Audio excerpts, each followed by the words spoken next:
એક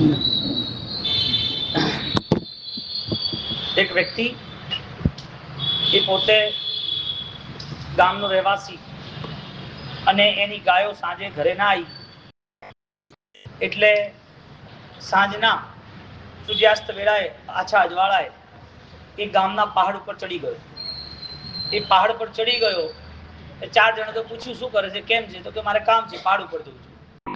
ઉપર જઈ અને કલાક બે કલાક પછી પાછો આવી ગયો. કલાક પછી અંધારું થઈ ગયું એટલે પાછો આવી ગયો. હવે પાછા આવ્યા પછી પાછું પૂછ્યું, ભાઈ શું થયું, કેમ ગયો હતો? છે ત્યાં કઈ હોય તો નહીં, છતાં પણ જવાનું કારણ? તો કે મારી ગાય ખોવાઈ ગઈ હતી ને એટલે શોધવા ગયો હતો. તો કે કેમ ઉપર ગયો? તો કે ઉપરથી ક્યાંક જોઉં ને તો મને મળી જાય. તો કે તું ઉપરથી જોવે તો કઈ રીતે મળે? ગામની આજુબાજુ ક્યાંક હોય, કદાચ દૂર જાય તો 2-5 કિલોમીટર, તો ગામના 3 રસ્તા ત્યાં જ હોય તો મળી જાય.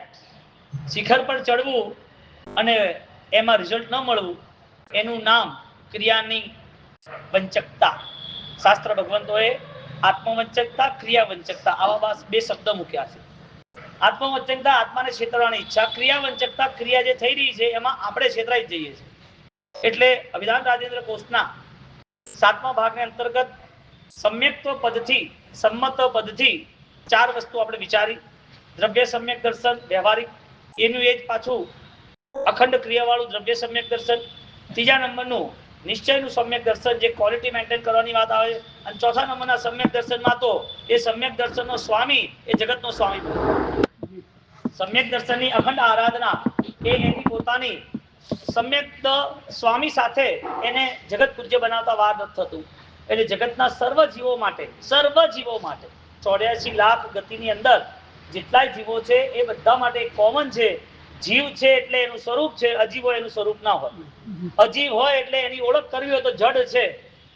અજીવની ઓળખ સ્વરૂપ એ જડ છે એ કહેવાય, પણ જીવ છે એટલે જડ નથી એટલું સ્પષ્ટ કહેવાય. એટલે જીવ તરીકે એનું જે બળ છે, એની જે ગુણવત્તા છે, એનું જે સ્વરૂપ છે, ક્વોલિટી છે, એ ક્વોલિટી જીવની ક્યારેય કોઈ જગ્યાએ અનંત કાળ પછી પણ ક્યાંય ખતમ થતી નથી, ઓછી થતી નથી, કમજોર થતી નથી.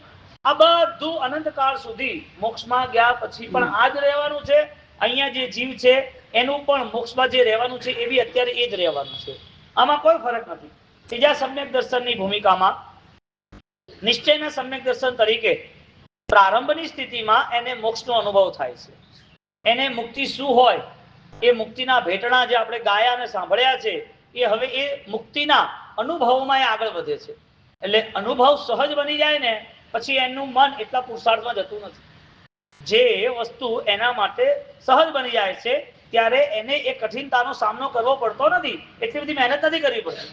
પગથિયા ઉતરવાના આવે તો ગણતરી કરવા નથી આવતી. બાળકને ગણતરી કરવાની આવે, સાચવીને ચાલવાનું આવે, અને સાચવીને ચાલે ધીરે ધીરે પડે બી ખરો. એ વખતે એની મહેનત એટલે છે કે શરૂઆત છે. એની એ જ શરૂઆત જો એની પોતાની લાંબા સમયની રહે, એટલે કે પ્રેક્ટિસ રહે એની, તો એ એની પ્રવૃત્તિ એ એના માટે સહજ બની જાય છે. એટલે કોઈ પણ વસ્તુની પ્રેક્ટિસ એ એના માટે સહજ ન બને તો એ આકરું કહેવાય. ક્રિયાની પ્રેક્ટિસ ક્રિયા સુધી લઈ જાય. જ્ઞાનની જો એની પોતાની પ્રગતિ હોય તો એ જ્ઞાનની પ્રગતિ એને કેવળ જ્ઞાન સુધી લઈ જાય. એટલે જ્ઞાન ઘૂંટાતું જાય એમ રંગ ચડતો જાય, જ્ઞાન ઘૂંટાતું જાય એમ મજબૂત બનતું જાય. એટલે કર્મગંધની અંદર તો ત્યાં સુધી કસાયનું સ્વરૂપ બતાવ્યું છે કે એક કસાય એવો છે જે પાણી ઉપર એક હલેસો, એક લાકડું બી માર્યું હોય ને, એક પટ્ટી બી મારી હોય ને પાણી ઉપર, તો એ પાણી ઉપર ક્યાંય રેખાઓ રહેતી નથી. પાણી ઉપર ક્યાંય લકીર રહેતી નથી, એ તરત ભેગી થઈ જાય છે. એટલે જે જીવો પોતાના કર્મના સ્વરૂપને લઈને, કર્મના બંધનને લઈને આ સંસારમાં રહેવાનો હોય તો એ સંસારની અંદર એ મુક્ત થવા માટે બધી મહેનત કરી દે. એટલે એક ધર્મની પ્રવૃત્તિ છે ક્રિયાત્મક તરીકે, ક્રિયા લાંબા સમય સુધી થતી રહી, પણ ત્રીજા ધર્મની પ્રવૃત્તિ તરીકે એને ચિંતન ન કર્યું, એને પોતાની જવાબદારી ન નિભાવી. એટલે ગાય શોધવાનું કાર્ય એને રોડ ઉપર હતું, ગલીઓમાં હતું, એની જગ્યાએ શોધવા ક્યાં ગયો? શિખર સારું છે, પહાડ સારો છે, આજુબાજુ હવા ચોખ્ખી આવે, આખું ગામ એને દેખાય, ત્યાં શાંતિ બી લાગે, બધું સારું છે, પણ રિઝલ્ટ નથી. ક્રિયાના ધર્મમાં જ્ઞાની કહે છે કે અનંતકાળની ક્રિયાની અપેક્ષા છે, અનેક ધર્મોની ક્રિયાની અપેક્ષા છે, તમારી સામે તમારા મનની પણ ક્રિયાની અપેક્ષા છે. નિશ્ચયની ક્રિયા એક વખતની પણ ચડી જાય છે. હજારો ક્રિયાઓ હોય, હજારો ધર્મોની ક્રિયાઓ હોય, હજારો વખત કરેલી ક્રિયા હોય તો પણ.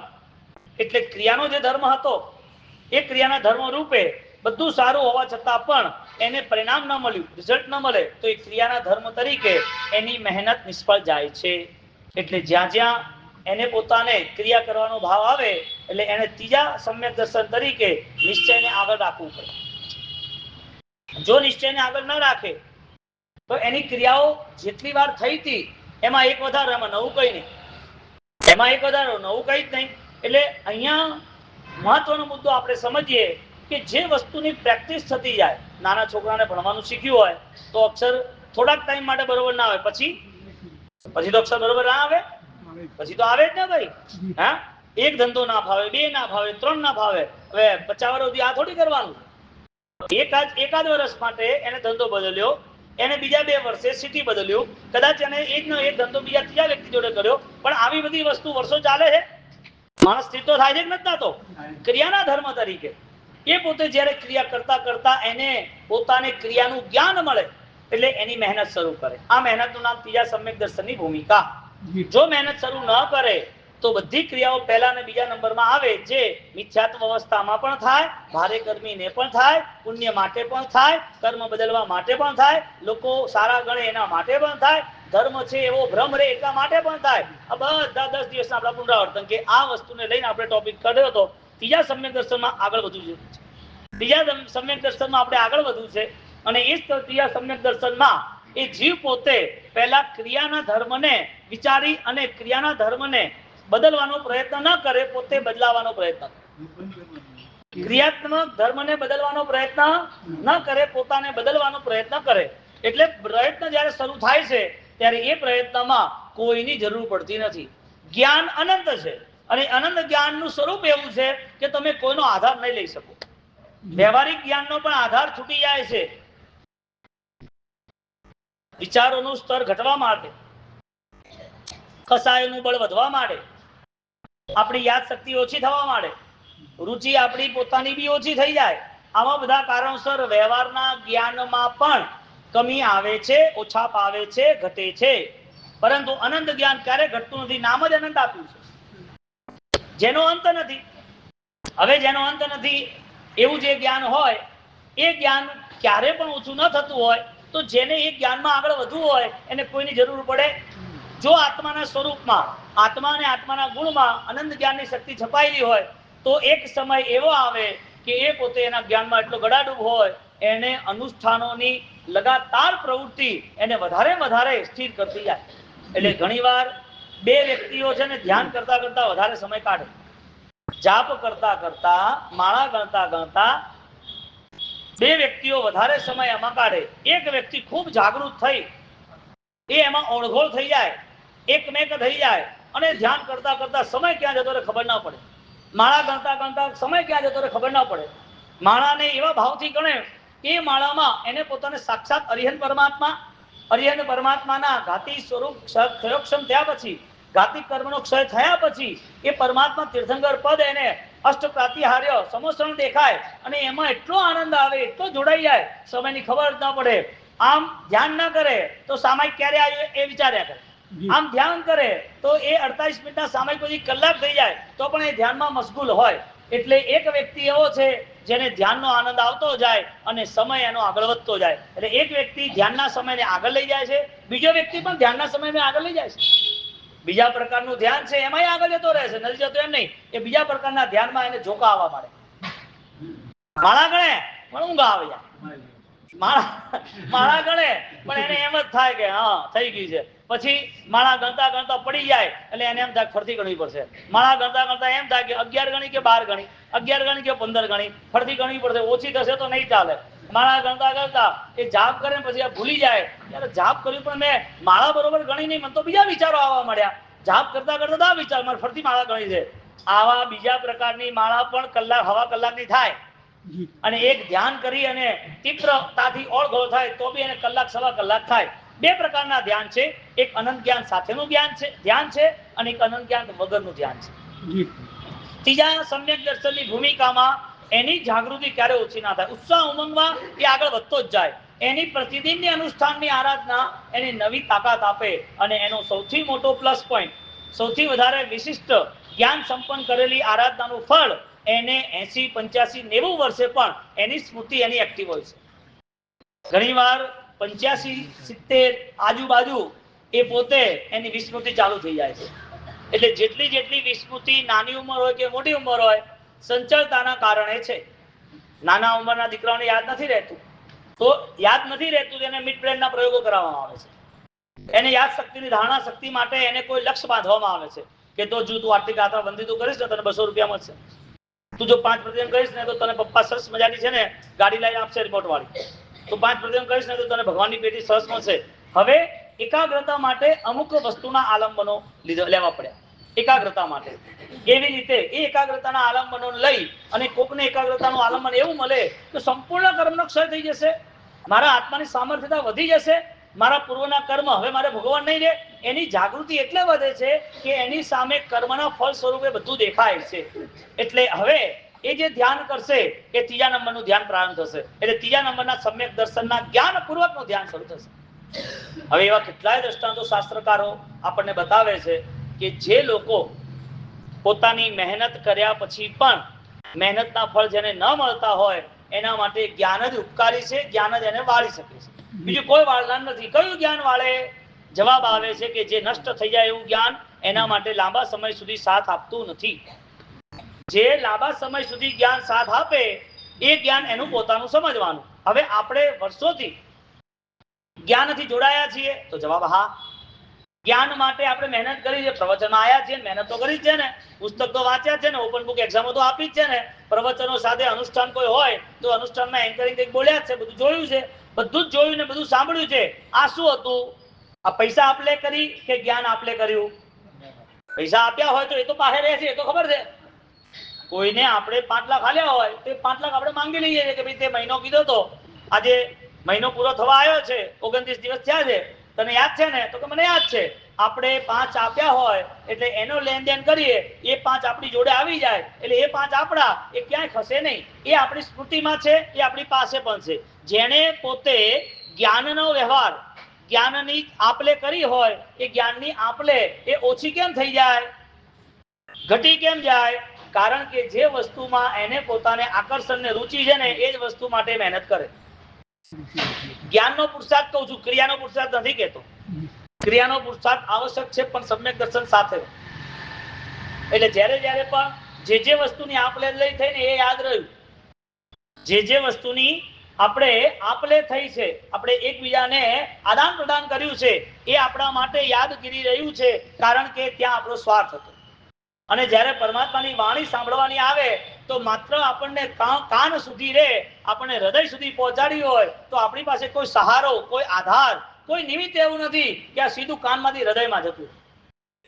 કારણ કે બને ત્યાં સુધી કાનની વાતો કાનની બહાર જાય અથવા કાનથી મોઢાથી બહાર જાય, બેમાંથી બે જગ્યાએ બહાર નીકળી જાય. જો હૃદય સુધી ના પહોંચે તો તમે આજે સાંભળ્યું છે એની એ વાત તમે ન સાંભળો અને તમારા કામે લાગી જાઓ. આજે જે સાંભળ્યું છે એ વાત બીજાને કહેવામાં વાંધો ના આવે, બીજે કંઈ પણ દો. એટલે આ બે જગ્યાએ વાણી સ્થિર રહેતી નથી. ત્રીજી જગ્યા એવી છે જે સીધી કાનથી મોઢાથી ન નીકળે પણ હૃદયમાં આવી જાય, એટલે એ વાણીનું ફળ એને પોતાને અંત સમય સુધી અને અનંતકાળ સુધી રહે એનું માન. એટલે જ્ઞાનની ત્રીજી અવસ્થા જે આવે છે તેને સમ્યક દર્શન કહેવાય. કારણ કે સમ્યક દર્શન ક્રિયાના આધાર ઉપર નથી. દર્શન મોહ વિનાશથી જે નિર્મળ ગુણ ઠાણ. અહીંયા બે વ્યવહારિક સમ્યક દર્શન ક્રિયાના ઘરના બતાયા, બીજા બે સમ્યક દર્શન નિશ્ચયના અંતઃકરણના બતાયા. એટલે સમ્યક દર્શન તમે આપલે ના કરી શકો, વ્યવહારિક સમ્યક દર્શન આપલે કરી શકો, જ્ઞાનનું સમ્યક દર્શન છે એની આપલે ના કરી શકો. કારણ કે તમારે સામાયિક સમ્યક દર્શનનું વ્યવહારિક હોય તો એમાં વાંધો નથી આવતો. આપણે અહીંયા 1500 સામાયિક કરાવવા હોય તો 1500 સામાયિક કરાવવા હોય તો કોઈ તકલીફ નથી. એ 1500 સામાયિક ક્રિયા ના થઈ શકે. પણ નિશ્ચયનું એક સામાયિક કરવું હોય તો આપણા માટે તકલીફ છે. આપણા માટે નિશ્ચયનું સામાયિક પોસિબલ નથી બનતું. સૈનિક મહારાજાના જીવનની અંદર એમણે મગધ સમ્રાટનું આખું સામ્રાજ્યને સંભાળ્યા પછી, પ્રભુ મહાવીરની વાણીથી પ્રતિબોધ પામ્યા પછી એને ધર્મ કરવાની ભાવના થઈ અને ધર્મ કરવાની ભાવના સાથે ભગવંતે એને એક જ રસ્તો બતાવ્યો કે તારે પોતાને જો સામાયિકની આરાધના કરવાની હોય તો એ નિશ્ચયના ઘરની સામાયિકની આરાધના કરજે. રાજા છે, વ્યવસ્થાઓ છે, ધર્મ માટે ભાવના જાગી ગઈ છે, પ્રભુના વચન માટે આદર છે, પ્રભુએ કીધું કરવાની ઈચ્છા છે, એ ઈચ્છાની અંદર એમણે કીધું કે તું આટલી વસ્તુ પાળી ના આવ. એક તો કાળ સૌરિક કસાય હિંસા ના કરે, એક પેલી કપિલાદાસી દાન ના આપે, એક પુણ્ય શ્રાવક છે એ એનું સામાયિક એ તું લઈને આવ, આ તને મળવું જોઈએ. ત્રણેય વસ્તુ બાહ્ય છે અને એ બાહ્ય એના કામની નથી એવું પ્રૂફ કરવા માટે એને આ 3 ટેક્સ આપ્યા. આ 3 પ્રકારના પ્રયોગો કરવાની એટલા માટે એને વાત કરી કે આ ત્રણેય વસ્તુમાં તું નથી એટલે તને ફળ નહીં મળે. આપણે 2 સમ્યક દર્શનની જે વાત કરીએ છીએ એ 2 સમ્યક દર્શનની વાત પ્રભુ મહાવીર અને શ્રેણિક મહારાજાથી કનેક્ટેડ થાય છે કે શ્રેણિક મહારાજા જે પોતે આટલું બધું વિશાળ સામ્રાજ્ય લઈ અને જીવતા હોય એના માટે એક સામાયિક 1 કલાક બેસવું અઘરું લાગે. એને પોતાને એમ છે કે હવે મારે નરકમાં નથી જવું, મારું જે હરણને માળવા વાળું જે પાપ હતું અને એ પાપ પાછળની આસક્તિ હતી, એ જો મારા અંદર રહેલા હિંસાના ભાવો છે એ બધા હિંસાના ભાવો મારે પોતાને ખતમ કરવા છે એવી ભાવ દશા સાથે ભગવાન જોડે પહોંચે છે અને ભગવાનને કહે છે પ્રભુ મને રસ્તો બતાવો. પ્રભુ એને રસ્તો બતાવે છે કે આ 3 વસ્તુ તું પહેલા સેટ કર, પછી વાત. આ 3 વસ્તુમાં તું પોતે શ્યોર થઈ જાય, આ 3 વસ્તુ તારા હિસાબે જો ચાલવાની હોય તો આ 3 વસ્તુ પ્રમાણે તારું જીવન નરકથી બચી જશે. પણ આવું સંભવ નહોતું. આપણે આ વાત ઘણીવાર સાંભળી છે. હવે એના મુખ્ય રહસ્ય તરીકે આવીએ કે શ્રેણિક મહારાજાને આ 3 વસ્તુ ભગવાન ના આપતા અને સીધી અને અંતઃકરણની વાત કરતા તો એને રસ્તો ના મળતો. આને રિવર્સ સાયકોલોજી કહેવાય. અને રિવર્સ, નાનો બાળક હોય, હવે એક 4 વર્ષનો છે અને 4 વર્ષનો ધમાલ કરે તો એની મમ્મી એને મારે નહીં. એ ધમાલ કરવાનો છે કારણ કે એની ઉંમર એની બુદ્ધિ એ પ્રકારે જ કામ કરે છે. એનો એક બાળક 12 વર્ષનો થાય તો એને માર ખાવી પડે, એ ફરીથી ના કરે. પણ 12 વર્ષે એવું કરે બી નહીં કારણ કે એની બુદ્ધિ વધી છે. એ જે 4 વર્ષનો એ છોકરો ઘરે આવ્યા પછી એને એમ થાય કે મારા સાહેબ વાસ્કેપ નાખે છે, એમ ઘરે આવીને ઘરે લોટનો ડબ્બો ખોલે ઘઉંનો અને ઘઉંના લોટના ડબ્બાથી નાખવા માંડે અને આખું ઘર વેરમ છેરમ કરી નાખે. એ કે શું કર્યું કે મારા સાહેબની જેમ વાસ્કેપ નાખ્યો. થોડું થોડું કાલું કાલું બોલતા આવડે એટલે શું કે વાસ્કેપ નાખ્યો. એની ભૂલ 12 વર્ષે કરે તો એ માર ખાય કે ના ખાય? અપરાધ જ છે કે આ ઘર કોણ સાફ કરશે? આટલી બધી ધમાલ કરી નાખી, બરોબર કૂટી નાખે. એને કેમ કરે એવું? કારણ કે એને જે ઉંમરે કરવાનું હતું એ ઉંમરે એને કર્યું નથી. અહીંયા જ્ઞાની એમ કે એને સમજાવવાની ઉંમરમાં એને સમજાવે જો આવું બધું કરીએ ને તો અહીંયા છે ને કીડીઓ થશે, પેલા ગરીબોને ખાવા છે ન મળે, આપણને જીજે દાદા આપણને મારે, દુઃખ આપે, જીજે દાદા આપણને નહીં બોલાવે, પછી દેરાસર જવાનું નહીં થાય, તારે જીજે દાદા જોડે નથી જવું. આવું એની મમ્મી કેમ સમજાવે? કારણ કે એની ઉંમર સમજવા માટેની છે. It's the reverse psychology. અને એમ ના કે કેમ ઢોળ્યું છે, એ કેમ ઢોળ્યું કહેવા જાય તો એનો સ્વભાવ પણ એવો બનવા માંડે. એને આકરાપણું બતાવે તો એ પણ એવું જ શીખે, એ પણ એવું જ બોલે. જે ઘરમાં પરિવારમાં મા બાપ એ પોતે ક્યાંય પણ પોતાના વર્તનમાં ક્યાંય પણ લડાઈ ઝઘડા અથવા તો માથાકૂટ અથવા તો રફ શબ્દ જેમ તેમ વાણીના પ્રયોગો કરતા હોય એટલે એ દીકરાના માનસિક સ્તર ઉપર પ્રિન્ટ શરૂ થઈ જાય છે. એ થોડા ટાઈમ પછી એ બોલવા માંડે કે આમ છે. એક વખત જો ભૂલથી પણ એના પપ્પાએ ચમચી જોરથી મારી હોય ને અથવા આમ વાડકી ફેંકી હોય ને કે આ શું બનાવ્યું છે, આવું ચાલતું હશે, બીજા દાડે છોકરો તૈયાર થઈ જાય.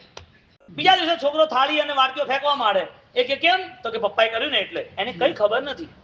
નાના દીકરાને જેમ સમજાવવામાં આવે કે આવું બહુ ના કરાય એમ ભગવાન શ્રેણિક મહારાજાને વાત્સલ્યથી સમજાવે છે.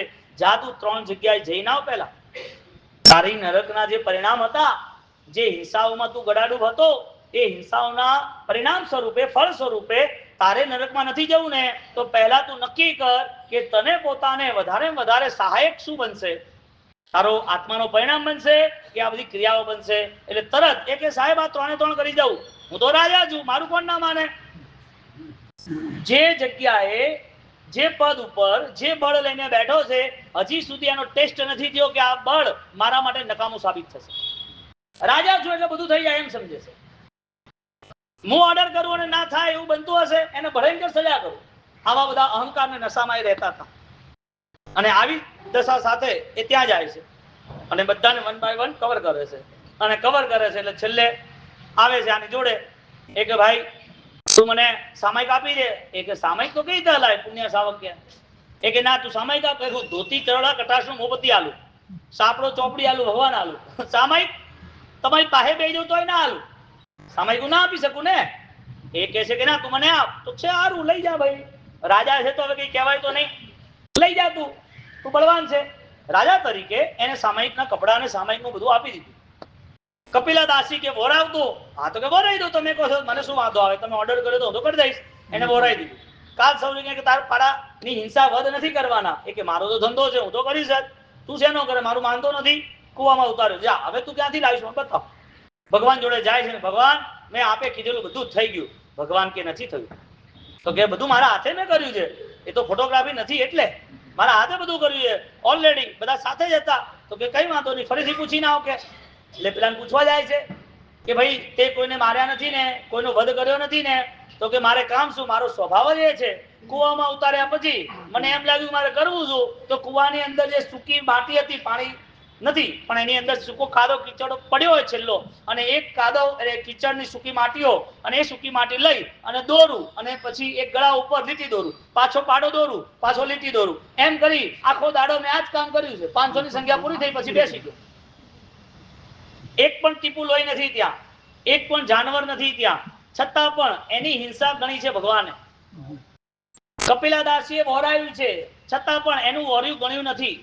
એને વહોરાયું છે, એને પૂછવામાં આવ્યું તો કે તમે મને કીધું એટલે વહોરાઈ દઉં, મેં થોડી વહોરાયું છે, મારા ચમચાએ વહોરાયું છે.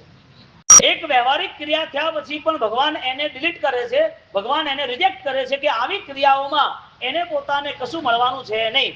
એ પોતે ઘરે કઈ મહેનત કરે, દુકાને કઈ મહેનત કરે, કે ધર્મમાં મહેનત કરે, છેવટે વગર મનનું છે ને બધું. મનનું ક્યાં આવે છે કશું? હવે આ બાજુ પુણ્ય સાવકને કહેવા ગયા કે ભાઈ તે મને સામાયિક આપ્યું ને, મેં તમને પહેલા જ કીધું હતું, હું તમને સામાયિકના વ્યવહારોની બધી સમજણ આપી શકું, વ્યવસ્થા સેટ કરી શકું. સામાયિક એ તો પોતાના ભાવનો, પોતાના આંતરબળનો ધર્મ છે, એવો નથી હોતો. એટલે તે આપ્યું નથી તો કે પોસિબલ જ નથી. તમે મારી જોડે સામાયિક કેમ માંગવા આયા? સમય નરક તોડી છે એટલા માટે. તો મારું સામાયિક મોટું કે ભગવાનનું જીવન મોટું? ભગવાન જોડે જાઓ તો કશું ના થાય, અમારે કોઈની જરૂર ના પડે. તારે અમારા કોઈની જરૂર પડે નહીં, ભગવાનનું જીવન મોટું છે ને ભાઈ. તું સામાયિક મારી જોડે લે, એના કરતા ભગવાનને કે ભગવાન એક દિવસનું ચારિત્ર મને આપી દો ને, સામાયિક લઈને મારે શું કામ છે? હું તમારો ભક્ત છું. રોજ સવારે તમે જ્યાં હો ત્યાં હું 7 ડગલા આગળ વધી અને સોનાના સાવલથી, ચોખાથી હું સાધ્યો કરું, આપની ભક્તિ કરું. આપ જ્યાં પણ હો ત્યાં મારા માણસો પહોંચી જાય. મને સવારે સંદેશ મળવો જોઈએ કે મારા પરમાત્મા આ દિશામાં છે, એટલે મારે એ દિશામાં 7 કદમ ભરી અને નમુદ થોડો મને ચૈતન્ય તમારી ભક્તિ મારે કરવાની. હું તમારી આટલી સરસ ભક્તિ કરું, મારા જીવનમાં જે હિંસાઓથી બદલવાનો પરિણામ રાખું, આપને સર્વસ્વ માની લીધા છે, આપના કહાયા પ્રમાણે મારે ચાલવાનું. આ બધી વસ્તુ હું છોડવા પણ રાજી છું. આટલું બધું હું કરું છું તો તમારો એક દિવસ મને આપી દો ને. બોલો, પુણ્ય સાવકનું સામાયિક ચડે કે પ્રભુ મહાવીરનો એક દિવસ ચડે? Is the reverse psychology. ત્રીજા સમ્યક દર્શનની અંદર, નિશ્ચયના સમ્યક દર્શનની અંદર શેણિક મહારાજાને અટેન્શન કરાવે છે, એને ફોકસ કરાવે છે કે તારો ટાર્ગેટ જે છે ને એ આનાથી પૂરો નહીં થાય. તારે નરકમાંથી, તારે દુઃખોમાંથી બહાર આવવું હોય તો આનાથી પૂરું નહીં થાય. આ વસ્તુ બહુ મહત્વપૂર્ણ નથી. તો કે ભગવાન કેમ આવું થયું? એટલા માટે આવું થયું કે તને હવે આગળનો સમય તારા માટે જેટલો પણ છે એ બધો સમય તારા અંતઃકરણ માટેનો જ હોવો જોઈએ, બાકી નહીં. હવે જેણે જેણે પણ ત્રીજા નંબરની આરાધના કરી છે નિશ્ચયની, એની આખી વ્યવસ્થા કેવી બદલાઈ જાય. ભગવાન મહાવીર સ્વામી, સૈનિક મહારાજા લાઈવ એક્ઝામ્પલ આંખ સામે છે. આ વસ્તુ પણ જો જેને દિમાગમાં ન બેસતી હોય તો એને સમજી રાખવાનું, આવા બીજા અનેક ભવો પછી પણ આપણો આરો લાગતો નથી. કારણ કે કરોડો ભવ સુધી આપણને આ બોધ નથી મળ્યો, તો હવે આ બોધ મળી જશે એવું સ્વીકારશે કોણ? નક્કી કોણ કરે કે મને પોતાને જે ભાવ દશામાં પ્રવેશ કરવો છે એ ભાવ દશા પ્રભુ મહાવીરના સમયથી, આદિનાથ ભગવાનના સમયથી ચાલે છે. એટલે કથાનકો આપણને ખબર છે, સ્ટોરી જેટલી બી હતી આપણે સાંભળેલી આટલા વર્ષોમાં, એટલે જ્ઞાન તરીકે આપણે થઈ છે. જ્ઞાન આપણા માટે આદાન પ્રદાન થયું છે, પૈસો પણ આદાન પ્રદાન થયેલો છે. આ બધું આદાન પ્રદાન થયેલું આપણને યાદ છે. પણ જ્યારે જ્ઞાન આદાન પ્રદાન થાય તો એ ખાલી મન સુધી કેમ રહે? હું સૈનિક મહારાજાની હમણાં આખી કથા કરું તો તમને યાદ છે, સાલી ભદ્રડી કરું તો બી યાદ છે, અભય કુમારની કહું તો બી યાદ છે, ચંદન બાલાની કે પ્રભુ મહાવીરના 27 ભોગ કરું તો બી યાદ છે, ચંડ કૌશિકની વાત કરીએ, આ બધી જ વસ્તુ તમારી મેમરીમાં તો છે જ, ક્યાં નથી? એટલે ભગવાન કહે છે કે ખાલી ક્રિયાનું જ્ઞાન, ખાલી બાહ્ય મેમરી એટલે કે ખાલી ઇન્ફોર્મેશન, આ બધી જ વસ્તુ ત્રીજા સમ્યક દર્શનના સ્તરે, નિશ્ચયના સમ્યક દર્શને નહીં આવે. ત્રીજા સમ્યક દર્શનની ભૂમિકા શરૂ કરવા માટે એને પોતાને સૌથી પોતાની જાતને ઓળખવી પડે, પોતાની જાતને એને મળવું પડે. સૈનિક મહારાજાને એને કહે છે કે હવે મેળ નહીં પડે ભાઈ તારો, તો કે મારી નરક, એ તો તારું પરિણામ ઉપર છે. ભગવાન મહાવીર કહે છે મારા કર્મો મેં દૂર નથી કર્યા, મારે ભોગવવા પડ્યા, તારા હું ક્યાંથી દૂર કરું? કેટલો મોટો બોધ, કેટલું અહીંયા વિશાળ શાસ્ત્ર દર્શન થાય છે કે જેને પણ કોઈ પણ ભારે કર્મ હોય, જેના જીવનમાં અંતરાય કર્મ હોય, એને બીજા ઉપર ભરોસો ન રાખવો, પોતાની જાતે મહેનત કરી, પોતાની આરાધના મજબૂત બનાવી, પોતાના જીવનમાં પરિવર્તન લાવવું જ. આમાંથી બહાર નીકળ્યા તો સાત્વિક રીતે તમે દાદા ગુજર રાઈન સુધી મહારાજના અનુયાયી કહેવાઓ. તમે આ ધારણા રાખો તો વાસ્તવિક પ્રભુ મહાવીરના શાસનમાં પ્રવેશ, પ્રભુ મહાવીરના શાસનને સમર્પિત રહ્યા કહેવાય. કારણ કે તમે જે ચાહો છો એ નથી થતું, એમાં પાછળ કોણ છે? તમારી ઈચ્છા મુજબ જે થઈ ગયું છે એમાં તમે બીજાને વધારે શ્રેય આપો છો. એ વધારેમાં વધારે શ્રેય કોને આપવાનો હતો? ધર્મને આપવાનો હતો કે નહીં? અહીંયા આપણે શ્રેય કોને આપીએ છીએ? અહીંયા આપણે વિચાર કોનો કરીએ છીએ? કોઈએ મને દુઃખ આપ્યું એટલે જ્યારે પણ બીજા પ્રત્યે જ્યારે કોઈ પણ સુખ દુઃખની વાતો હશે તો સમજી લેવાનું કર્મરૂપી કોઈ પણ સિદ્ધાંત સ્વીકાર્યો નથી. અને જેને કર્મ સિદ્ધાંત ના સ્વીકારે, પ્રભુ મહાવીરની વાણીને ક્યાંથી સ્વીકારે? પ્રભુ મહાવીરની વાણી એને ના ભાવે, પ્રભુ મહાવીર ક્યાંથી ભાવે? પ્રભુ મહાવીર એને ના ભાવે તો પ્રભુ મહાવીરની વાણી તો કેવલ જ્ઞાનમાં હતી, તો કેવલ જ્ઞાનની ખબર ક્યાંથી પડે? અને કેવલ જ્ઞાનની એને ખ્યાલ ખબર ના પડતી હોય અને કેવલ જ્ઞાનનું આકર્ષણ ભાવ ધર્મમાં પ્રવેશ ના હોય તો મતિ જ્ઞાન શુદ્ધ જ્ઞાનમાં એ તરત તૈયાર ક્યાંથી થાય? છેલ્લે જવાબ એક જ આવે છે, અજ્ઞાનના કારણે સિદ્ધાંતો પ્રત્યે આપણને આકર્ષણ, સ્નેહ, પરિણામ, પરિવર્તન અને સન્માન નથી. તમારું કર્મ કોણ દૂર કરે? પ્રભુ મહાવીરને ખાલી એને નાની વાત કરી કે તારા કર્મમાં હું પણ ભાગીદાર નહીં બનું. આ વાત 2600 વર્ષ પહેલા જે થઈ છે એ સાચી કે ખોટી? તમને બેસે છે સાચી કે ખોટી? તમને સાચી નહીં બેસે ત્યાં સુધી બીજા પ્રત્યેની ઘૃણા ઓછી નહીં થાય.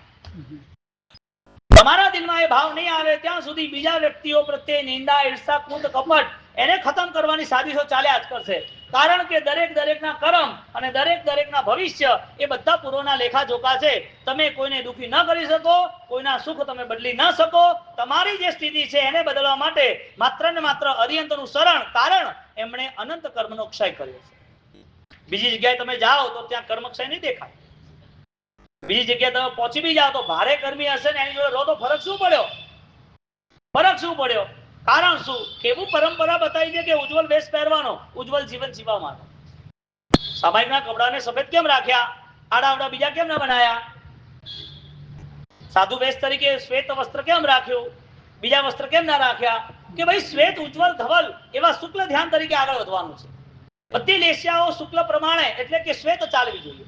મનના વિચારો, તરંગોની અંદર આપણને પોતાને લાગવું જોઈએ મારાથી આ કર્મ નહીં થાય, મારે આ કર્મના કોઈ વ્યવહારોમાં જવું નથી. દુઃખના સમયે કોઈના પ્રત્યે ઘૃણા ન જાગે, દુઃખના સમયે ધર્મ કરવાની વધારે ઈચ્છા થાય. મારા અંતરાયો છે, આ ભવમાં દુઃખ સહન કરી લઉં, નવા ભવમાં આવું જ્ઞાન નહીં હોય તો ત્યાં સહન કર્યા પછી પણ ત્યાં ફળ નહીં મળે.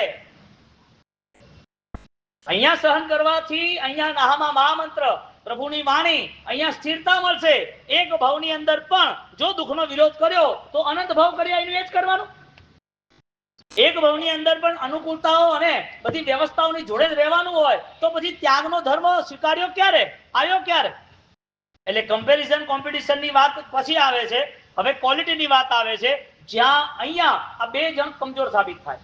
કમ્પેરિઝન, કોમ્પિટિશન વાળા બંને પરિણામ, બંને યુનિટો, બંને વ્યવસ્થા અહીંયા કમજોર સાબિત થાય કે જેને પણ ક્વોલિટી મેન્ટેન કરી છે એ ક્વોલિટી મેન્ટેનમાં એનું કોઈ બગાડી શકે જ નહીં, એની ઉપર આંચ આવી જ ન શકે.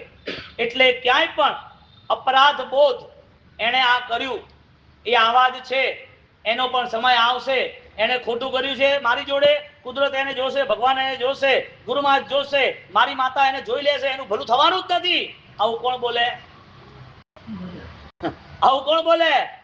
તારું કર્મ હતું, તું શું કરવા આકળાય છે વધારે? બોલો, પ્રભુ મહાવીર કે આ મૂર્તિમાં, મંદિરમાં કે હૃદયમાં નથી? છે જ નહીં ને. આપણને તો ખબર પડી જોઈએ કે આ વ્યક્તિ જોરદાર છે અને આના ત્યાં જઈએ એટલે આપણે બધા કામ પાર પડી જશે. આપણને એટલી ખબર પડી જાય કે આના વિધિ વિધાન એટલા જોરદાર છે ને બધા રસ્તા નીકળી જશે. કે કોના રસ્તા કાઢવા છે તો કહો? પ્રભુ મહાવીરની વાત 2600 વર્ષ પહેલા ચંડકોશિક માટે પણ એ હોય, ચંદનમાલા માટે પણ એ હોય, કુમારપાળ મહારાજા માટે, સૈનિક મહારાજા માટે, પરંપરામાં ગૌતમ સ્વામી દરેક માટે એની એ જ હોય. તો એ પ્રભુ મહાવીરના શાસનને પામવા વાળો જીવ કેવો હોય? સિદ્ધાંતોને સ્વીકારવા વાળો હોય કે ન હોય?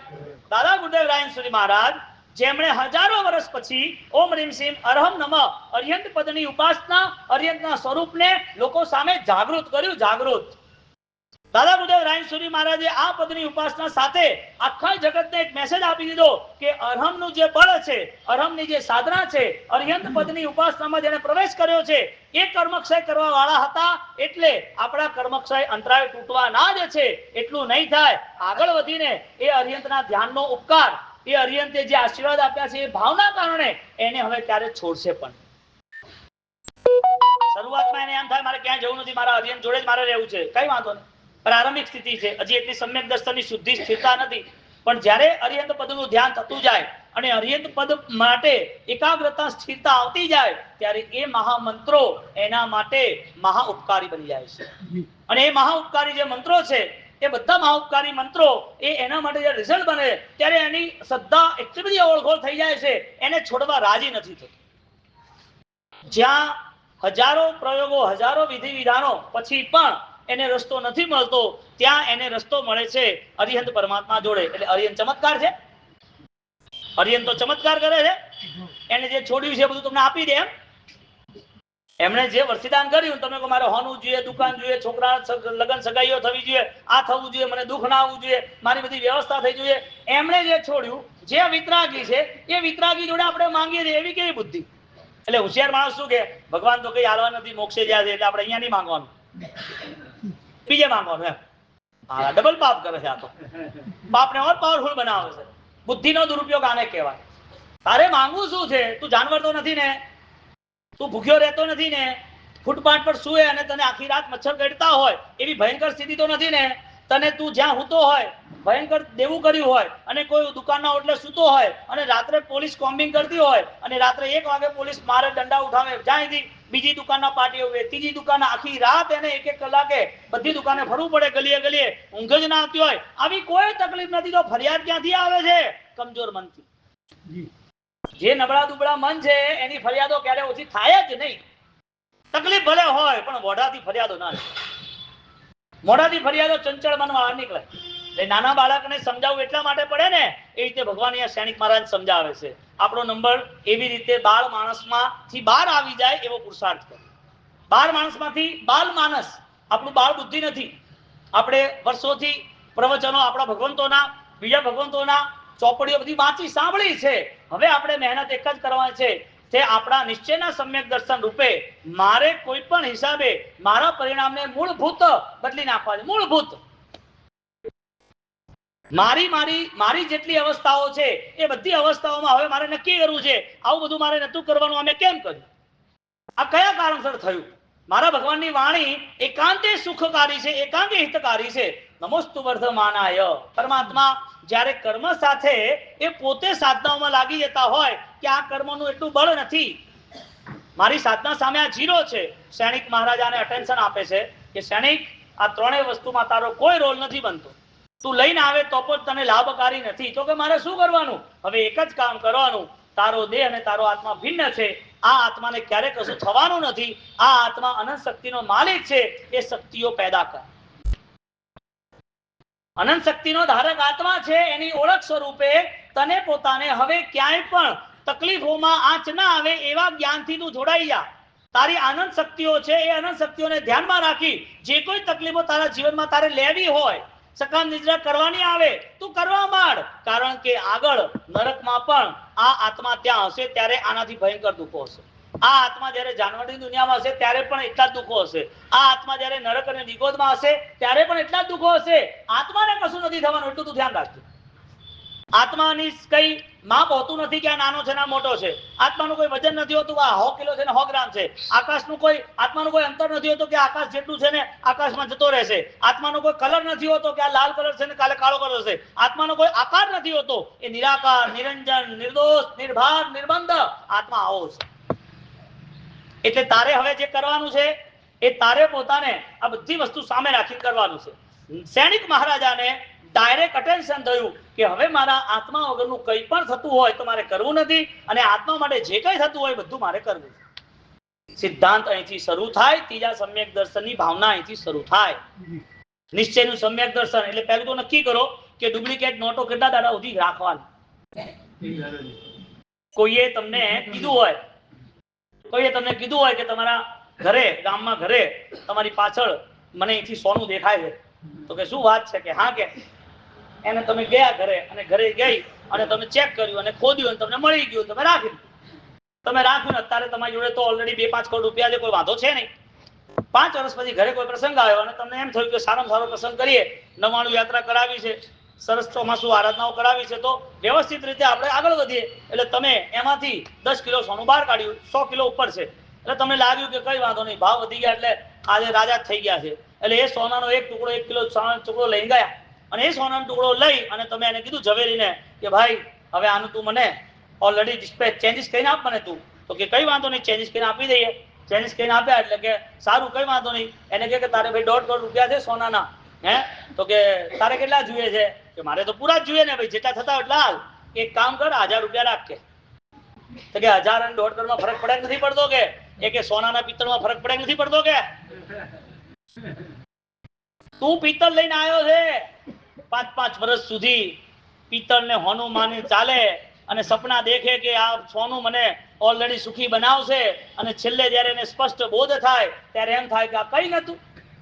ક્યાં સુધી આપણે ડુપ્લિકેટ ક્રિયાઓ સુધી રહીશું? ક્યાં સુધી મિથ્યાત્વવાસિત ક્રિયા સુધી રહીશું? ક્રિયા છોડવાની છે નહીં, તોડવાની છે નહીં. ક્રિયાને ખાલી સુધારવાની છે. મન સુધરે એટલે ક્રિયા સુધરી જાય. મન સુધારવાનો રસ્તો 3 નંબરના નિશ્ચયના સમ્યક દર્શનમાં બતાવે છે કે અંતઃકરણથી ચાલુ કરવું છે કે નથી કરવું. એટલે આત્માની શક્તિ પહેલા જાણવી જરૂરી છે કે આત્માની શક્તિ કેટલી છે.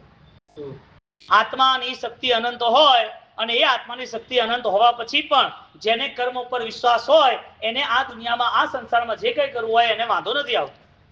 પરમાત્મા કેવલ જ્ઞાની આવે અને એમ કહી દે કે તારા હાથની રેખા પ્રમાણે તારી રેખા પહેલી આંગળીએ જાય, એ આયુષ્યની રેખા છે, તારું 80 વર્ષનું આયુષ્ય છે, તને કશું થવાનું છે નહીં, કશું થવાનું છે નહીં, આવું પરમાત્મા કહી દે.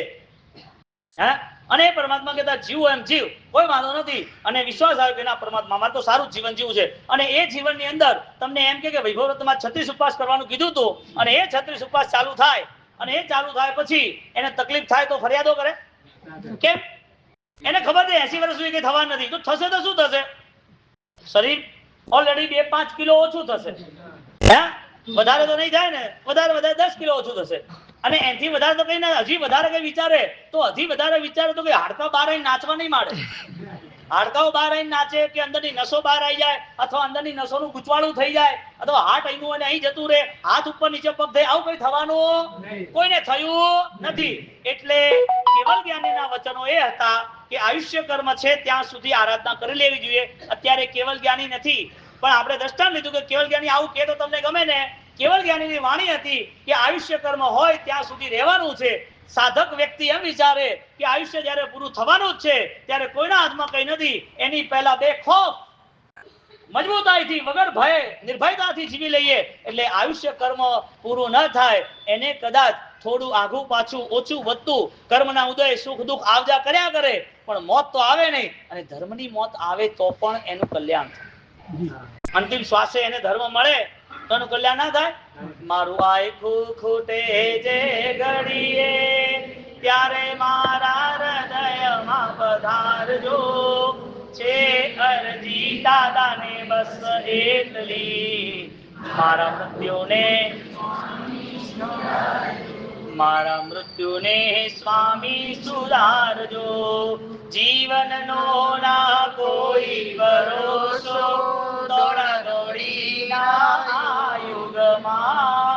જીવનનો ના કોઈ ભરોસો, દોડા દોડીના યુગમાં. પરમાત્માએ આપણને બતાવ્યું પણ આપણને દેખાતું નથી. ક્રિયા આપણા પ્રમાણે કરવા જઈશું તો છેલ્લા સમયે પિત્તળા સિવાય કઈ દેખાશે નહીં. આપણા પ્રમાણે ક્રિયા, ભગવંતે સૈનિકને ના પાડી કે તારે જે કરવું છે એમાં મજા નથી, કારણ કે નરક પહેલાના દુઃખોમાં પણ તું ઘણો દુઃખી થઈ જઈશ. એટલે મન એવી રીતે તૈયાર કર કે જેના કારણે આજના દુઃખો પણ એવી અનંત શક્તિથી અનંત ભાવથી તું સહન કરી લે, કાલે નરકના ઘણા વર્ષોના દુઃખો પણ તને દુઃખ ન જ લાગે. સિદ્ધાંત તરીકે આપણે સ્વીકારશે નો. દુઃખમાં દુઃખી થઈ જઈએ, દુઃખ ના આવે એના માટે ચિંતાઓ ખરી, તો ભાઈ કર્મ માટે સ્વીકાર ક્યારે કરશે? સમ્યક દર્શન નિશ્ચયનું કેટલું મોંઘું ને કેટલું મૂલ્યવાન અને કેટલું બધું અઘરું છે.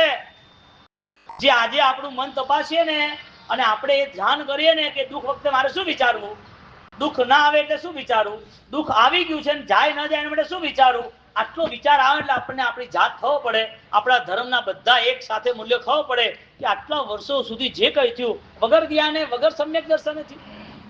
આટલા વર્ષો સુધી થયું અને મને ખ્યાલ જ ના આવ્યો કે મારા દુઃખ એ મારા મિત્ર છે. કારણ કે નક્કી તો એ કરવાનું છે કે આ ભાવનું દુઃખ છે એ વધતું હોય તો શરત એક જ છે, એનો વિરોધ કરે તો વધે, ઘટતું હોય તો એની શરત એક જ છે, એ સહન કરે તો ઘટે. આ બે નિયમ કોમન છે બધા માટે. કારણ કે અનંત તીર્થંકરોએ આ જ આદર્યું છે કે દુઃખ એ મારું સ્વરૂપ નથી, કર્મનું સ્વરૂપ છે, અને કર્મએ જે દુઃખ આપ્યું છે એ મારા અજ્ઞાનતાના કારણે લખાયેલું છે. આવા દુઃખો માટે મારે પોતાને સહન કરી અને ભોગવી લેવું, કારણ કે મારા દ્વારા કરાયેલું છે, મારા દ્વારા કરાયેલું છે.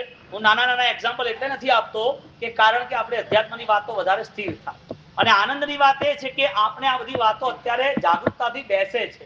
મને એવું લાગે કે આ બે ચાર જણ જોખા ખાય છે તો ગીત ગયેલો અલગ વાત છે. હા, અચ્છા, કોઈ વખત આવું લેવું પડે ગીત તો આમ આવી જાય કે જોખા નથી ખવાતા એમ. એટલે કહેવાનો મતલબ એવા કોઈ તમને પોતાને પ્રમાદ આવે એવું થતું નથી. એનો મતલબ મૂળભૂત વાતોથી તમને પોતાને રસ છે. તો સમ્યક દર્શનના ત્રીજા ઘરની વાત નિશ્ચયના સમ્યક દર્શનમાં ક્ષણિકને એને કેવડાવે છે, આજ પછી હવે તારા દુઃખમાં તારે એટલું જ વિચારવાનું છે કે આ બધું જ મારા કરતાપણાનો ભાવ છે. મેં કર્યું હતું એટલે કર્મ મારો પીછો છોડવાનો નથી, કર્મ મારો પીછો છોડવાનો નથી. કાનમાં ખીલા જો ઓલા ભવના ને આ ભવના આવતા હોય, ડિસ્ટન્સ જુઓ, ક્યાં મહાવીર પરમાત્માનો ભવ અને ક્યાં આગળનો એનો પોતાનો રાજાનો ભવ, જેમાં કાનમાં ખીલા ઠોકાય. કાનમાં શિશુ નાખ્યું એ કર્મ અને કાનમાં ખીલા નખાયો, કેટલા વર્ષો? મરીચીનો ભવ, અને એ નીચ ગોત્ર કર્મનો બંધ, અને આ બાજુ મહાવીર તરીકે 82-83 દિવસ, 82 દિવસનો નીચ ગોત્રનો બંધ. કેટલા દિવસ થયા, કેટલા વર્ષો થયા, કેટલા ભાવ થયા? આટલા બધા ભાવો સુધી પણ એ કર્મ શોધ્યા વગર રહેતું નથી, એ કર્મ પેમેન્ટ લીધા વગર રહેતું નથી. લે છે, કેમ ના લે ભાઈ? એક બેંકમાં ચોરી થઈ હોય અને એ બેંકની અંદર કેમેરા હોય અને એ કેમેરામાં ચેક કરવામાં આવે અને પેલા ભાઈએ ચોરી બધી રીતે સિક્યુરિટી સાથે કરી હોય, એના બૂટ, એનો ડ્રેસ, એનું માસ્ક, એનો હાથ, એના હાથની રીંગો, એના હાથનો માપ, એ કઈ જગ્યાએથી કયો ડ્રેસ લાવ્યો હતો, કેવી રીતે ચાલ્યો હતો, કઈ ગાડી ક્યાં લઈ ગયો હતો, એના પોતાના આજુબાજુ આખા સુરત સિટીના 50 કિલોમીટરમાં 5000 કેમેરા હોય અને ન પકડાય એવું બને? પકડાય જ. ગમે તેટલી હોશિયારી કરવા જાય પકડાઈ જાય છે. ન પકડવા વાળાની વાત અલગ છે, પણ પકડાઈ જાય છે. કર્મ જે છે આજે કર્યું હોય તમે કોઈ પતી ગયું, ક્યાંથી પતી ગયું ભાઈ? આજે જે કર્મ કર્યું હોય અને આજની ક્રિયાઓથી પૂરું ના થાય. પાપની ક્રિયાઓનું કરેલું કર્મ એને પૂરું કરવા માટે ત્રીજા નંબરના સમ્યક દર્શન નિશ્ચયની આરાધના કરે, એટલે એ નિશ્ચયની આરાધના એક પાપ નહીં અનેક અનંત પાપ સાફ કરી નાખે. કારણ કે 7મી નરકમાં ગયેલા રાજર્ષિ, 7મી નરકની અંદર પ્રસન્ન રાજર્ષિ ગયેલા હતા. એ 7મી નરકના ભયંકર કર્મ પણ અલ્પ સમયમાં સમાપ્ત થયા. મૂળ કારણ એના અંતઃકરણની શુદ્ધિ. બોલો, કર્મ ભારી છે એટલે ભોગવવું જ પડે એવો નિયમ છે? કર્મ ભારી છે અને દુઃખ ઘણા બધા આપણે જોયેલા છે, આપણે ભોગવેલા છે, પણ ભોગવેલા યાદ નથી આવતા એટલે આંખ સામે દેખાય છે, એ દેખેલા આપણે જોયા છે. ભારી કર્મ હોય એનું દુઃખ આવે જરૂરી ખરું? કેમ ના આવે? ન કેમ આવે ભાઈ? આપણે મનના પરિણામ ન કર્યા હોય તો ના આવે. આપણે સમ્યક દર્શનમાં ના જોડાયા તો ના આવે. સમ્યક દર્શનમાં જોડાય તો બધું સોલ્યુશન થઈ જાય. એટલે એક બાજુ એવું છે કે તમે 1 વર્ષ સુધી ઓલરેડી દુઃખ સહન કર્યા જ કરો. કેન્સર હોય તો કે ડાયાલિસિસ, કેન્સર હોય અને કેન્સરમાં કિડનીઓ ફેલ થઈ ગઈ હોય તો ડાયાલિસિસ ચાલે, કેન્સર હોય તો કીમા ચાલે. વર્ષ અમે બિહારમાં ગયા, ચેન્નઈથી આગળ નીકળ્યા, એક ભાઈનો બાઇકથી એક્સિડન્ટ થયો. અને એ ભાઈની ઉંમર એને જોયું તો મેં કીધું 6-8 મહિના થયા હશે. મેં કીધું એને ઓપરેશન અથવા પ્લાસ્ટર વગેરે? કે ના સાહેબ, એને 39 વર્ષ થયા છે ખાલી ખાટલામાં. 39 યર્સ, 39 વર્ષથી એક જ ખાટલામાં છે. નામનો માણસ છે, બાકી જિંદગી એની બદતર છે. 39 વર્ષ સુધી ખાટલામાં જે ખાલી એનો એક્સિડન્ટ થયો અને આ કમરનો ભાગ ગમે તે હોય આટલો ભાગ એનો ચાલે છે, કારણ કે એ વખતે દવા કર્યા પછી રિએક્શન આવ્યા પછી બધું ડેમેજ થઈ ગયું. કર્મ ક્યાં ક્યાં ભોગવવાના આવે છે કઈ ખબર પડે? ક્યાંથી આવે ક્યાં ભેગું થાય? ગમે તેટલો હારામાં હારો ડોક્ટર હોય અને ગમે તેટલી સારામાં સારી દવા હોય, ગમે તેટલી સારામાં સારી સેવા કરવા વાળા હોય અને તમારી દવા માટે તમારી જોડે લાખો કરોડો રૂપિયા હોય, જ્યાં સુધી આપણી પાસે અંતરાય કર્મ દૂર કરવા માટે સમાધિ ભાવ નહીં હોય ત્યાં સુધી એ દર્દ ભયંકર વેદના વાળું બનશે. દર્દ ક્યારે ઘટવાનું નથી. જ્ઞાન દશા વગર દર્દ ઘટે પણ નહીં. નિયમ છે. કર્મ કરવાથી, મનને ખરાબ કરવાથી, સારી ક્રિયા કરવાથી દર્દ ઘટી નથી જતું. દર્દ ઘટાડવા માટે એની પાસે સમાધિ ભાવ, કોમ્પ્રોમાઇઝ નેચર, જ્ઞાન દશા જોઈએ. જે દુઃખ લાગે છે એમાં ભગવાન યાદ ના આયા? જે દુઃખને દૂર કરવાની ઈચ્છા થાય છે એમાં ભગવાનની વાતો ના સમાઈ? જે દુઃખ વારે વારે મનને હેરાન કરે છે, આમ થઈ જાય સારું, આવું થઈ જાય સારું, મન આટલું અશાંત રહે છે, ત્યારે આપણને પોતાને જેણે ઘણું બધું સહન કર્યું છે, જે સામે ચાલી અને સહન કરે છે, આરાધકો છે, એ દેખાતા નથી. અહીંયા ત્રણેય જગ્યાએ એક જ વાત આવે છે, આ વ્યક્તિને ધર્મથી કોઈ લેવા દેવા નથી. જેનું મન અશાંત છે, જેનું મન આર્ત ધ્યાન રૌદ્ર ધ્યાનમાં છે, જેના મનમાં વિવાદો અને વિખવાદોનો બબડો છે, જેના મનમાં હંમેશાને માટે અશાંતિ અને સંકલેશો રહ્યા કરે છે, એ ક્યારે પણ ભગવાનની વાણીથી જોડાઈ ન જ શકે. કારણ કે સૌથી પહેલા એ જ આવે, મારા આત્માને નુકસાનકારી શું શું હતું? મારો મોક્ષ ન થયો, મને પોતાને એવો ભાવ આજે નથી આવતો, આજે મારા જીવનમાં પાપો છૂટે એવા બચકા નથી થતા, તો એમાં મુખ્ય બાધક તત્વ કયું છે? કોણ અટકાવે છે મને? કોઈને જંજીર બાંધી હોય તો દેખાય કે અટકાવે છે. હે, કોઈ છોકરો ધમાલ કરતો હોય, મમ્મી રૂમ પર પૂરી દે, હવે જો તું 2 કલાક બહાર નીકળ પછી વાત, તો દેખાય કે ભાઈ અટકાઈ ગયો અને બાંધી દીધો છે, વાંધો નહીં. કોઈ વ્યક્તિ ઘરે દુકાને ગ્રાહકી ઘણી હોય, પેલો કે મારા મિત્રનો ફોન આવ્યો છે, માણસ કે એ કે હમણાં ક્યાં જવાનું નથી, પેલા અહીંયા બેસ તું, 3-4 વર્ષથી કોઈ ધંધો જ નથી થયો, હવે ધંધો થાય તો કે મારે ફરવા જવું છે, તારે અહીંયાથી 9 વાગ્યા પહેલા જવાનું નથી. 9 વાગી જાય પેલો જવાનું કે તો હજી 3 કલાક કામ બાકી છે, 12 વાગ્યા પહેલા જતો નહીં, કે જવું હોય તો કાલે આવતો નહીં. એને બાંધ્યો હોય તો એ બંધાયેલો રહે કે ના રહે? જંજીરથી બંધાય, રૂમથી બંધાય, ધંધાથી બંધાય. હવે કર્મોથી બંધાયેલો છે કોણ છે? હે, કર્મથી બંધાયેલો છે, કેમ ના યાદ આવે? એટલે આજે યાદ નથી આવતું, એનો મતલબ એ થયું કે એને કરેલી બધી ક્રિયાઓમાં એ હાજર જ નથી. એક છોકરો એને સ્કૂલે મોકલ્યો હોય અને સ્કૂલે મોકલ્યા પછી એ સ્કૂલે જઈને આવ્યો હોય અને એની એક્ઝામ હોય 5મા 6ઠા ધોરણની, અને એક્ઝામ પહેલી વાર હાલે, બીજી વાર 3, 4 વર્ષ સુધી 6ઠા ધોરણમાં જ રહે, સ્કૂલે જાય, ટ્યુશન કરે, ખર્ચા કરે, ડ્રેસ પહેરે, સ્કૂલના ફીસ ભરે, બધું જ કરે, તો 6ઠામાં પાસ કેમ ના થયો? એને ખબર જ નથી પડતી પેપરમાં શું લખવું. એનો મતલબ એ શું ભણ્યો છે એને ખબર જ નથી. ક્રિયા કર્યા પછી એને અસમાધિ રહેતી હોય તો, ધર્મ કર્યા પછી બીજા ઉપર અપરાધ, બીજાને દુશ્મન શત્રુ ગણતો હોય તો, ધર્મને કરવા સાથે, ધર્મને સમજવા સાથે એનું મન એને અશાંત રાખે, ઊંઘ ના આવે, એને ચિંતાઓ કોરી ખાતી હોય તો, આ કોના માટે છે બધું? જે કર્મ નથી માનતો એના માટે. એટલે જીવનની અંદર ધર્મ કરવાનો જે અવસર આવતો હોય, ધર્મ કરવા માટે જે પરિસ્થિતિમાં આપણે આગળ વધવાનું હોય, એમાં તન મન ધનથી આગળ વધવું જ જોઈએ. ગમે તેટલી બીમારી હોય, ગમે તેટલા પ્રોબ્લેમ હોય, ધર્મ ક્યારે પણ નહીં જ છોડવું. કયો ધર્મ? નિશ્ચયનો ધર્મ. એટલે ધર્મ તરીકે ક્રિયા ન માનવી, ધર્મ તરીકે પરિણામને પહેલા રાખવા. અને એવું શાસ્ત્રકાર કહે છે, કારણ કે ગુણસ્થાનકની વૃદ્ધિ થાય, મિથ્યાત્વનો ત્યાગ થાય તો સમ્યક દર્શન મળે. અને મિથ્યાત્વની અવસ્થામાં ક્રિયાઓ થાય જ છે. એટલે પહેલા તો મૂળથી આ સ્વભાવ બદલવો પડશે કે કેટલાય વર્ષોથી મને જે ધર્મ ગમે છે એ ધર્મ આત્મા માટે કેમ ન બન્યો, આ પહેલા નક્કી કરવું પડશે. જે કોઈ દુઃખો આવે છે એમાં મને અકળામણ કેમ થાય? કારણ શું? મને અકળામણ થાય કેમ? કોઈ વ્યક્તિ નાની ઉંમરમાં એને બીમારી હોય, નાની ઉંમરની અંદર એ પોતે 20 વર્ષની ઉંમર છે, એને બીમારી આવી ગઈ, તો બીમારી આવી ગઈ ને ઘરના મેમ્બર એની દવાઓ કરે, ઘરના મેમ્બર દવા કરે કે એના મનને સમાધિ મળે, શાંતિ મળે, નવા ભાવની અંદર પણ એને જૈન શાસન મળે ને સાધના કરે એવો અવસર એને આપે. તમે ક્યાં સુધી ચિંતા પાડશો 20 વર્ષના દીકરાની? એ બીમાર છે, ડોક્ટર કહે છે લાંબુ જીવશે નહીં, તો ક્યાં સુધી ચિંતા પાડશો તમે? કેટલી દવા કરશો? કેટલું રોકકળ કરશો?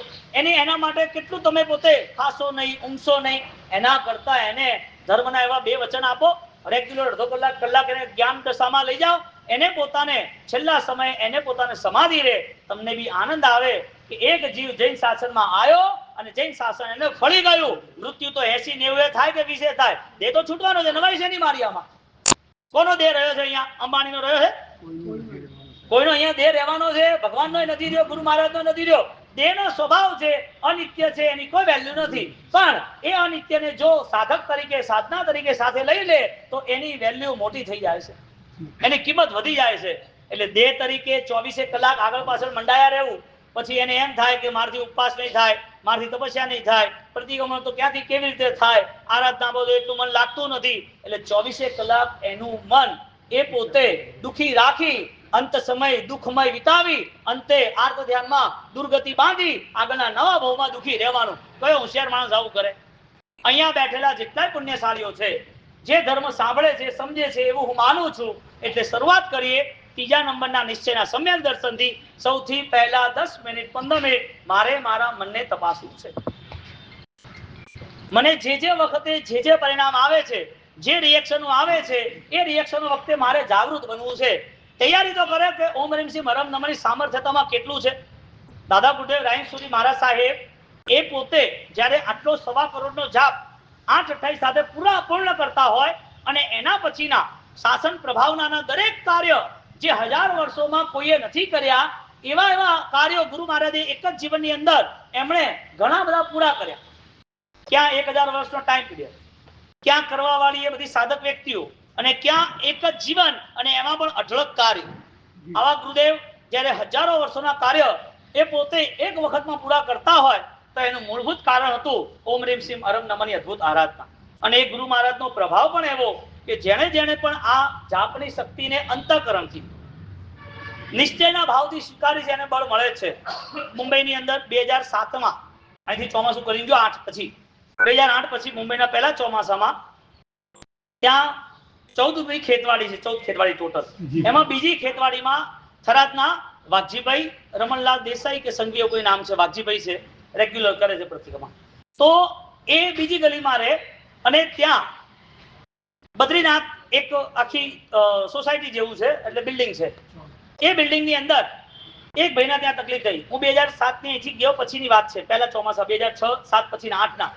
હવે એ વખતે આ નૌકરને ગુરુ મહારાજને અંતઃકરણથી જે આરાધે છે એનું બળ કેટલું વધે છે એની વાત છે. અને પ્રૂફ સાથે એટલા માટે વાત કરું કે તમારા ભાવ વધે. મુખ્ય વાત આ છે. આનાથી કોઈ મારે કઈ જોઈતું નથી ને તમે મારી જોડે આવો પૂછો કે એવી કોઈ વાત બી નથી આવતી, એવા કોઈ અભિમાન કરવાની જરૂર નથી, એવી કોઈ વિસ્તાર આવતો જ નથી. વાત એ આવે છે કે જ્યારે એક વ્યક્તિને સમાધિ જો આપતા હોય ગુરુ મહારાજ, નૌકર મહામંત્ર આપતું હોય તો એ કારણ એ છે કે એને ખૂબ ભાવ દશાથી બધું ભૂલી અને એમાં ઓળઘોળ થયો ત્યારે થયું છે. અહીંયા સાબરમતીમાં રહે છે લાલચંદજી નેનાવા વાળા, જે ઓલરેડી જીરાવાલાના ટ્રસ્ટી છે. જીરાવાલા અને ભાંડવપુર એ જયરત્ન સુરીશ્વરજી મહારાજ સાહેબના એ પોતે માર્ગદર્શનથી બધું કરે છે. એ લાલચંદજીના વેવાઈ એ પોતે ત્યાં એમને ઘરે એક પ્રોબ્લેમ થઈ ગઈ. હવે 2007ની 8ની વાત છે. એ પ્રોબ્લેમમાં એવું થયું કે બારીમાંથી, ઘરમાં રસોડાની બારીમાંથી અચાનક પાણી આવે. એમનો ત્રીજો માળ. હવે પાણી કોણ નાખે ખબર ના પડે. ઘરમાં ચાલતા ચાલતા માણસ પડી જાય. ઘરની અંદર જે કપડું પડ્યું હોય ફોન ઉપર કે એક્સ્ટ્રા બીજું તો એના મેં બળી જાય. એમને લોકરમાં પૈસા રાખ્યા હોય અને 1 કલાક પછી જો તો પૈસા ના મળે. હવે આવી બધી પરિસ્થિતિઓની અંદર એ તો હેરાન થઈ ગયા. 3 દાડા સુધી આ પિક્ચર ચાલ્યું. હવે આ પિક્ચર ચાલ્યું એટલે આખા સમાજને તો ખબર પડી ગઈ. એટલે લાલચંદજી મને 10 વાગે આયા, વ્યાખ્યાન પછી 11, 11:15 મંગે સાહેબ બોરવા પધારો આપ, અને આવી તકલીફ છે. ભાઈ મારું કઈ કામ છે નહીં અને આ બધા મને પાડો પણ નહીં. નકે ના એવું કઈ નથી, ખાલી એમને 2 શબ્દ ધર્મના મળે એટલા માટે આપ પધારો. બીજું સારું, કઈ વાંધો નહીં. તો બીજી ગલીમાં આપણું 10મી ગલીમાં ખેતવાડીમાં અને બીજી ગલીમાં વોરવા ગયા એટલે નીચે 200 માણસ ઉભું રહ્યું. 3 દિવસથી આ ખેલ એના ઘરે ચાલતો હતો.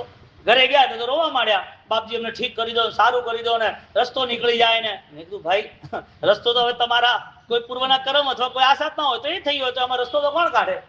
હવે એ ભાઈ પોતે ઓલરેડી ક્યાંય ગુરુ મહારાજને માનવામાં નતા. એમને ગુરુ મહારાજથી એટલો બધો પરિચય નતો. સમાજમાં હોય ને બધા બીજા જાતે વગેરે. પણ એ કે સાહેબ આ કરો. દેખો ભાઈ તમારે જે કંઈ કરવું હોય ઓમ રીમ સિંહ હરમ નમઃ અને ગુરુ મહારાજ એને સામે રાખીને કરજો, બીજું મને કંઈ ખ્યાલ નથી. તો કે સાહેબ અમે બહુ બધું બતાવ્યું, 3 દિવસથી અમે આ જ કામ કરીએ છીએ, આમનો વાસ્કિપ લાવ્યો, આ કર્યું તે કર્યું. ભાઈ તમારે જે કર્યું એ બરોબર છે. નૌકાર મહામંત્ર એ અનંત શક્તિનો ધારક છે અને એની સાથે ગુરુ મહારાજ એમણે એવા ઓલરેડી આરાધનાના ભાવો રાખ્યા હતા. એવી એમની શક્તિ છે, એવી દિવ્યતા છે કે તમને પોતાને શાંતિ અને સમાધિ આપશે તમે આરાધના ભાવથી કરજો કે સાહેબ શું કરવાનું, તો ભાઈ ગુરુ મહારાજનો ફોટો લાવ, અને ગુરુ મહારાજનો ફોટો લાવી અને એ તમે બેસી જાઓ શાંતિથી જાપ કરવા, અને એ જાપ શાંતિથી કરો, અને એના પછી આ થોડું પાણી આ વાસ્કેપ નાખ્યો, પાણી રાખ્યો, જાપ કરી અને પાણી છાંટી દેજો. આટલી વાત કરી અને હું ત્યાંથી નીકળી ગયો. બરોબર, વાત થઈ પૂરી. હવે જે માણસ પડવાનું, આગ લાગવાનું, પાણી બહારથી આવવાનું, આ બધી વસ્તુ દર 2 કલાકે 3 કલાકે થાય, એટલે ઘરની બહાર નીકળી જાય લોકો. હવે આ બધું થયું એટલે ડર લાગ્યા કરો. હવે એ બધા ત્યાં ઘરે બેસી ગયા, જાપ ચાલુ કર્યો. જાપ ચાલુ કર્યો એટલે 3 કલાક જાપ ચાલ્યો, 12 થી 3. એના પછી બધી શાંતિ થઈ ગઈ. રાત્રે જાપ ચાલ્યો. બીજા દિવસે આયા કે સાહેબ એકદમ શાંતિ થઈ ગઈ છે, કોઈ તકલીફ નથી. કે સાહેબ કંઈક આપ આશીર્વાદ આપો અને કઈ લાભ હોય તો જણાવો. મેં કીધું અમારો કોઈ પ્રોજેક્ટ છે નહીં, અમારે કોઈ લાભ આપવાના હોતા નથી, અમારો કોઈ પ્રોજેક્ટ નથી, લાભ આપવાની વાત આવતી નથી. પણ મને ખબર પડી કે એ પોતે ગુરુ મહારાજને એટલું માનતા નતા. એટલે મેં કીધું ભાઈ એક જ કામ કર, તારી અનુકૂળતા હોય છે કે નહીં. પેલા તો એ વાત કે સાહેબ બધી અનુકૂળતા છે, તમે લાભ આપો. મારે લાભ નથી આપવાનો. ગુરુ મહારાજ છે ને મોહનખેડામાં બેઠા છે, હાજરા હજુર. તારથી શક્તિ હોય તો એમના ચરણોમાં જા, અને એના ચરણોમાં અધિકથી અધિક વધારે લઈને જાજે. 500 લઈને જાય તો વધારે સારું જ છે. કે તારા પરિવારને તો લઈને જા. સાહેબ હું બધાને લઈ જઈશ, બધું કરીશ. પેલા ભાઈએ 3 દિવસ સુધી દુનિયાભરના વિધિ વિધાનો વાળાને બોલાયા, દરેકે પોતાની દૈવી શક્તિઓ કામે લગાડી, બધું કર્યું. એને શાંતિ ન મળી. ગુરુ મહારાજે નોકારે શાંતિ આપી કેવી રીતે મને કહો. મેં નામ કેમ આપ્યું ખબર છે? આ નામથી છે ને તમારી અંદરની શક્તિઓ જાગવા. ક્યાંય તમે આઘા પાછા થતા હો ને તો તમે સ્થિર થાવ. એટલે અમારે સાહેબ સાચી વાત તો તમારે કરવી જ પડે ને ભાઈ. હું કોઈનો અનાદર નથી કરતો, કોઈ ખોટું છે એ બી નથી કહેતો. તમે બી જે બી કરતા હો તમારી ઈચ્છા. અહીંયા મહામંત્રની આરાધનાનું ફળ આટલું વિશિષ્ટ કક્ષાનું છે. આ વ્યક્તિ એ પોતે લાલચંદજીના વેવાઈ છે, એમનું આ નામ છે, એ પોતે ટ્રસ્ટી છે. તમે કોઈ જોડાયો તો એને પૂછી બી લેજો, અને ના પાડે તો મારી સામે લાવીને આપણે પ્રૂફ કરશું પડતી. કદાચ કોઈ વ્યક્તિ હોય એ વાત બીજી કરે, ત્રીજી કરે કે ના ના એવું કઈ નતું તો પછી વિનંતી કરવા તો આયા હતા ને, મને સારું થાય આમ છે તેમ છે, અને અમારે તો કઈ જોઈતું નતું. જો ગુરુ મહારાજના આશીર્વાદ છે તને ફરક શું પડે? તને ગુરુ મહારાજના આશીર્વાદથી બળ મળ્યું તો જાહેરમાં કે ને, તને શું વાંધો આવે? તું જાહેરમાં કે અને કોઈ એમ કે શું કામ છે, એમના ત્યાં જવાનું શું કામ છે, તને ડર લાગતો હોય તો આજથી છોડ. જે વસ્તુની એને તકલીફ હતી, એનું ઘર 4-5 કરોડનું હશે, એ છોડવાની તૈયારીમાં હતો, એને છાપ કર્યો. એના પછી એકદમ શાંતિ થઈ ગઈ. હવે વિચાર કરો, એ ફોટો પછી મેં એને કીધું કે ગુરુ મહારાજનો ફોટો ઘરની સામે રાખો, એન્ટ્રી ગેટની સામે રાખો, એટલે બધી જ બલાઓ, બધી પ્રોબ્લેમ બધી દૂર. આ બધી વસ્તુ કરવાથી થાય તો પહેલા 2 સમ્યક દર્શન, અને ભાવથી થાય તો 3જું સમ્યક દર્શન. તમે આ વાત સાંભળો ને એમ તો મારે જોરદાર માળા ગણવી. જોરદારનો અર્થ શું સમજવાનો? એકાકાર થવાનો, પરિણામને બદલવાના. આપણા અંદરની સ્થિતિમાં આપણે નક્કી કરવાનું ગુરુ મહારાજે શું કર્યું. કોઈનો વિરોધ કર્યો, કોઈ ખોટા છે એવું કીધું, કોઈ એમની ઉપર કદાચ કોઈ પ્રત્યાહાર કર્યા, કોઈ હમલા કર્યા તો શું એમને બદલો કર્યો, એને ઉપરથી બદલો લીધો, એમને પાછો ઘા કર્યો, એવું કશું કર્યું નથી. એને એટલી ખબર હતી કે મારા આત્માનું બળ અધિક છે, એ બળ જ વધારું, ઓટોમેટિક બધું બદલાઈ જશે. જેણે પોતે આધ્યાત્મિક સ્થિતિને પામવાનો પુરુષાર્થ કર્યો છે, એના માટે એનું જીવન સ્થિર બની જાય છે. એને મનના પરિણામોમાં ક્યાંય પણ તકલીફ થતી નથી. એની ભૂલ હોય તો તરત એ માફી માંગવા તૈયાર થાય, કારણ કે સામેવાળાને સારું લાગે એટલે માફી નહીં, મારા આત્મા ઉપર ક્યાંય એવો ભાર ન રહી જાય એટલા માટે. મારા આત્માને શું કરવા ડૂબાડું? એક તો ભાવ મળ્યો છે, આગળના ભાવમાં શું ખબર પડશે? એટલે તકલીફ આવે તો પણ એ તકલીફમાં એ પોતે આનંદ પામતો હોય તો 3જા નંબરના સમ્યક દર્શનની આ ભૂમિકા છે. એટલે 36 ઉપવાસની અંદર આપણે બધાએ જે કાલે ઓલરેડી સારા એવા પુણ્યશાળીએ હાથ જોડ્યા, અને એ હાથ જોડી 36 ઉપવાસ પૂર્ણ 36